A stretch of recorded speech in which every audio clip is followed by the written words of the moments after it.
FIFA resmi telah membatalkan Indonesia sebagai tuan rumah Piala Dunia U20.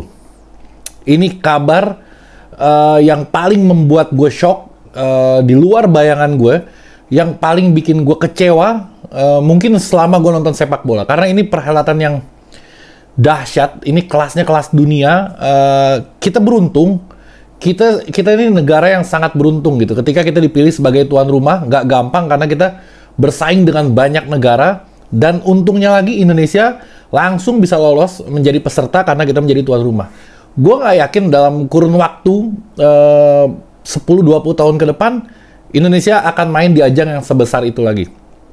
Kalau gue ngeliat dari anak-anak pemain juga mungkin dia udah putus harapan, dia udah nggak ada harapan lagi, dia udah nggak berharap untuk bermain dalam karir dia. Ini kan kesian banget ketika anak muda mempunyai masa depan yang cerah dan dia butuh ini untuk pengalaman dia untuk menunjang karir dia ke depannya. Tapi ini punah semua, kita nggak usah ngebayangin lagi, berantakan udah. Gue bingung, gue tadi ngetik beberapa poin, gue coba di notes gue ngetiknya pun sambil kayak keyboard gue bisa rusak nih kalau misalkan gue terusin ngetik. Ini gue udah cukup panjang. Gue dengan emosi, jadi gue nggak tahu yang gue sampaikan ini akan salah atau gimana, ya gue akan terima konsekuensi ya. Tapi ini gue hanya mencurahkan isi hati gue mencurahkan pendapat pribadi gue, entah kalian setuju entah enggak itu terserah aja. Gue sebelumnya mau ngebacain dulu tentang edaran dari FIFA. Nanti gue akan kasih opini gue yang gue bikin kesel lagi karena disangkut pautkan dengan Kanjuruhan. Nanti gue akan jelaskan apa yang ada di perasaan gue tentang Kanjuruhan ini. Bagi gue jahatnya 2-3 kali. Ini double kill ini jahatnya ini. Gue akan baca dulu. Menyusul pertemuan hari ini antara Presiden FIFA Gianni dan Ketua Persatuan Sepak Bola seluruh Indonesia Erick Thohir, FIFA telah memutuskan karena keadaan saat ini untuk mencabut Indonesia sebagai tuan rumah. Lo ingetin kalimatnya, karena keadaan saat ini. Lo ingetin itu dulu. Karena keadaan saat ini, oke? Lo pegang tuh kalimat yang itu. Tuan rumah baru akan diumumkan sesegera mungkin dengan tanggal turnamen saat ini tidak berubah. Potensi sanksi terhadap PSSI juga dapat diputuskan pada tahap selanjutnya. Jadi pasti ada sanksi untuk PSSI. Gue nggak tahu berat atau ringan, tapi sanksi itu pasti ada untuk PSSI, oke? FIFA ingin menggarisbawahi bahwa terlepas dari keputusan tersebut, tetap berkomitmen untuk aktif membantu. Jadi tetap dia akan membantu Indonesia seperti janji dia sebelumnya. Kita lewatin. Anggota tim FIFA akan terus hadir di Indonesia dalam beberapa bulan mendatang dan akan memberikan bantuan yang diperlukan kepada PSSI. Itu sudah disampaikan berulang kali. Oke, pernyataan FIFA itu disampaikan setelah Presiden FIFA ketemu dengan Erick Thohir di Doha, yang videonya atau fotonya tersebar di mana-mana. Oke, sekarang gue mau menjelaskan. Gue mungkin nggak akan lama-lama ya. Gue akan mengcounter aja beberapa pendapat dari orang-orang karena ramai banget. Oke, gini. Kalau gue ngelihatnya agak beda. Karena isu yang berkembang di luar itu rame, bahkan gue sampai ada yang komen gue, bang, jadi gue bingung ya sama orang-orang ini ya. Tadinya komen support ini, tiba-tiba komen dalam waktu sedetik, kok gampang amat lu kayak layangan putus, ngerti nggak? Lu gampang dibuang sono, gampang digiring ke sini. Lu mesti dewasa, lu mesti punya pemikiran yang out of the box, yang sebenarnya lu nggak mau diarahkan ke sana. Kayak gini. Gue ngelihatnya banyak yang bilang keputusan FIFA ini tidak ada kaitannya dengan penolakan terhadap Israel karena ini kasus Kanjuruhan, dia bilang. Jadi FIFA takut kalau Israel datang ke sini akan terjadi kerusuhan karena melihat dari kasus Kanjuruhan kemarin potensi kerusuhannya ada, makanya FIFA mencabut. Oke.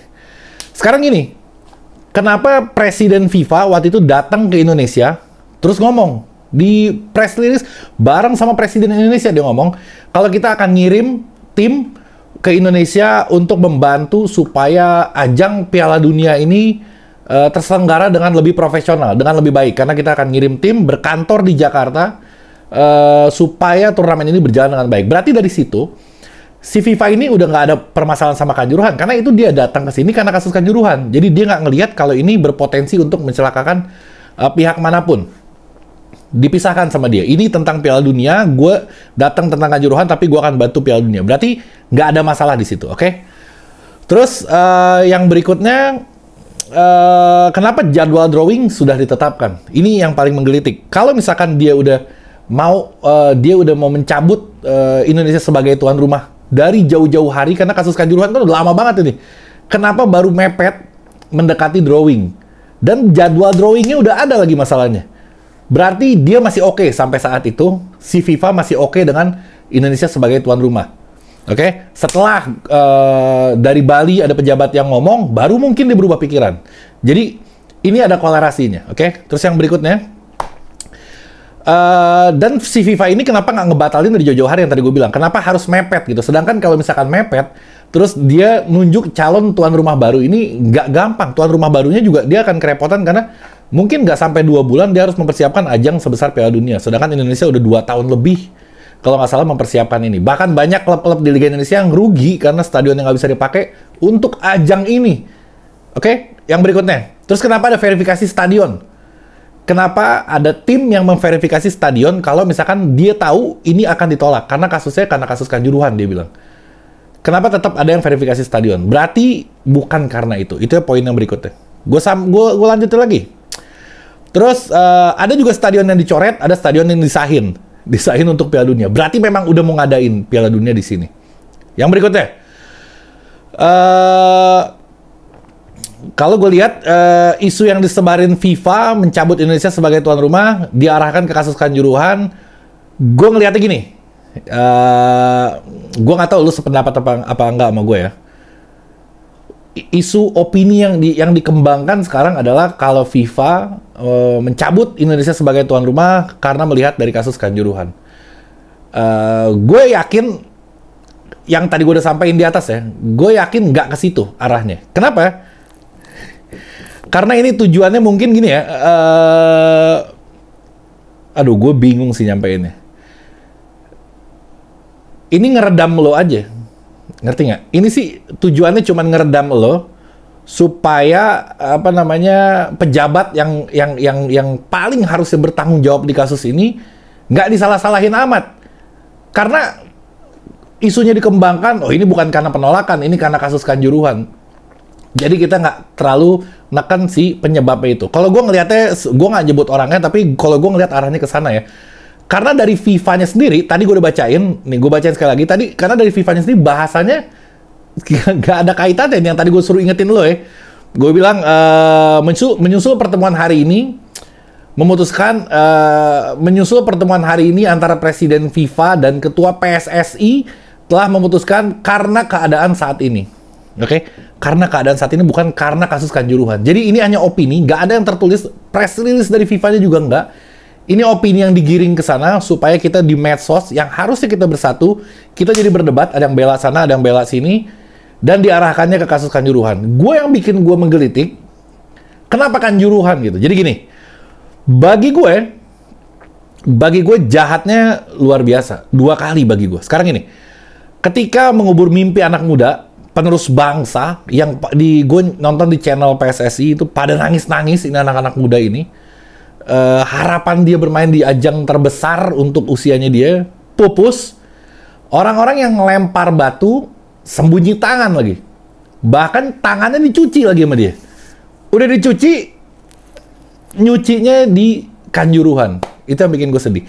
Justru dia membuka apa namanya luka lama, apalagi ke keluarga korban.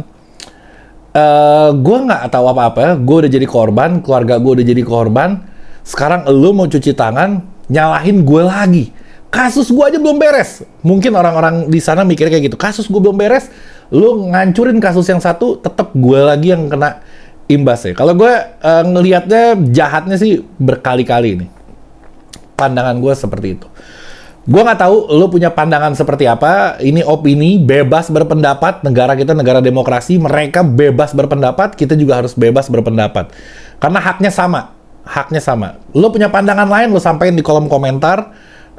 Kalau gue, yang gue lihat, yang gue rasakan sementara ini seperti itu. Kalau misalkan ada update lagi, gue akan bikin video lagi dan gue akan menyampaikan pendapat baru. Mungkin yang sekarang gue maksud salah, gue akan klarifikasi nanti. Tapi kalau yang gue maksud benar, ya mungkin ada yang terwakili sama ucapan gue. Oke, sekian dulu. Assalamualaikum warahmatullahi wabarakatuh.